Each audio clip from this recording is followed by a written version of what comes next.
Here are the top COVID-19 updates for March 26th. India recorded 59,118 new COVID cases and 257 deaths in the last 24 hours. With this, the country's overall caseload rose to well over 1.18 crore. As Odisha's COVID-19 tally on Friday surged to 3.39 lakh after 234 more people tested positive for the infection, the state government issued fresh guidelines banning large congregations for religious festivals. UP Chief Minister Yogi Adityanath has directed officials that coronavirus testing facilities should be set up at railway stations, bus depots, and airports in the state in view of greater movement of people for the Holi festival. There will be no lockdown or additional restrictions in Pune district in view of the COVID-19 surge, but the curbs already in place will be imposed strictly, Deputy Chief Minister Ajit Pawar said on Friday.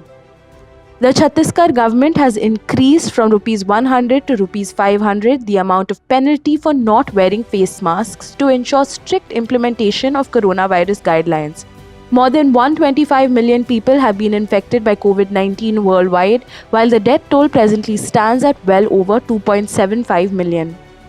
Poland reported a record number of coronavirus infections for the third consecutive day on Friday, with 35,143 new cases, Health Ministry data showed, as the country's healthcare system is testing the limits of its capacity. Thai authorities agreed to allow foreigners inoculated against the coronavirus to travel to its biggest holiday island without undergoing quarantine and announced a new order for 5 million more doses of the AstraZeneca vaccine. Norway will delay its decision on whether to resume the use of AstraZeneca's COVID-19 vaccine, broadcaster TV2 reported on Friday.